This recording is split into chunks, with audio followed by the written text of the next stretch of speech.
Adam Wainwright is a legend of the modern game, a pitcher cut from the same mold as Greg Maddux or Tom Glavine, not the kind of hurler who would blow you away by any means, but one who would get by year after year on guile, ground balls, and an all-timer of a curveball. It's with these tools he's managed to rack up 198 career wins, approaching that big 200 mark that's looking like it's only going to get rarer and rarer as the years go on. But with all this being said, after his most recent disaster of a start versus the Royals in which he gave up 8 runs in 1 inning, we can no longer ignore the obvious. Adam Wainwright is, as things currently stand, the worst pitcher in baseball today. Let's start first with the surface stats, a 3-7 record, 2.09 whip, and crazy, outright jaw-dropping 8.78 ERA. The guy, over 66 innings, has given up 65 earned runs. What's more, his walk rate is the second highest of his career at 3.5 per 9. His K rate is his worst at 5.3, and to top it all off, he's given up dingers at over double his career rate at a mark of 1.9.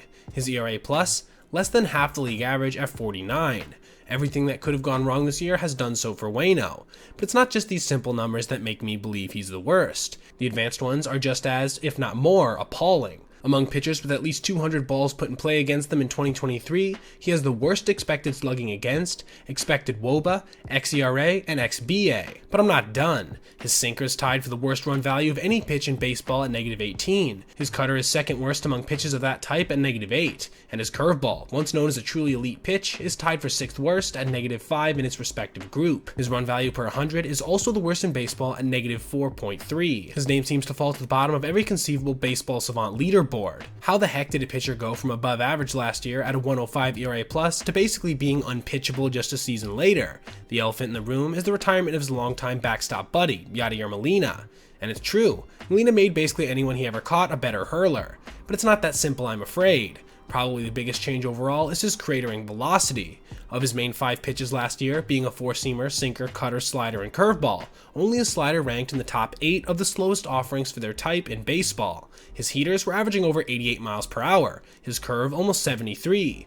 Nothing insane surely, but enough to keep hitters from squaring it up constantly.